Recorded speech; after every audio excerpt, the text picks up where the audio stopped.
بسم اللہ الرحمن الرحیم۔ حضرت خالد بن ولید رضی اللہ عنہ کے انتقال کی خبر جب مدینہ منورہ پہنچی تو ہر گھر میں کہرام مچ گیا۔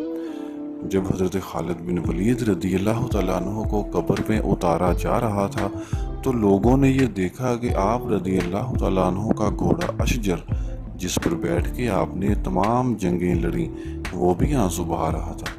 حضرت خالد بن ولید رضی اللہ تعالیٰ عنہ کے ترکے میں صرف ہتھیار، تلواریں، خنجر اور نیزے تھے۔ ان ہتھیاروں کے علاوہ ایک غلام تھا جو ہمیشہ آپ کے ساتھ رہتا تھا۔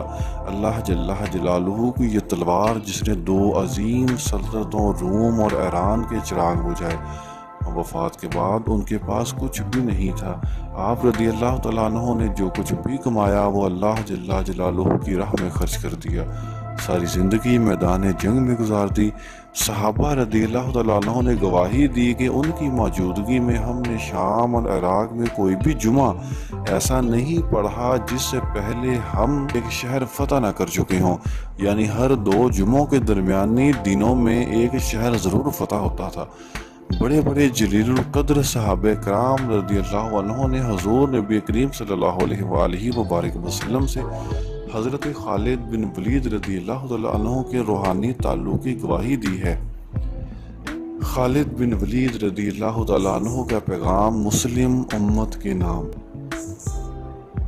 سرکار فرماتے ہیں، موت لکھی نہ ہو تو موت خود زندگی کی حفاظت کرتی ہے۔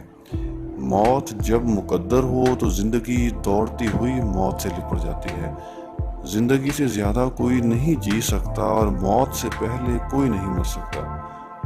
دنیا کے بزدل کو میرا یہ پیغام پہنچا دو کہ اگر میدان جہاد میں موت لکھی ہوتی تو اس خالد بن ولید کو موت بستر پر نہ آتی۔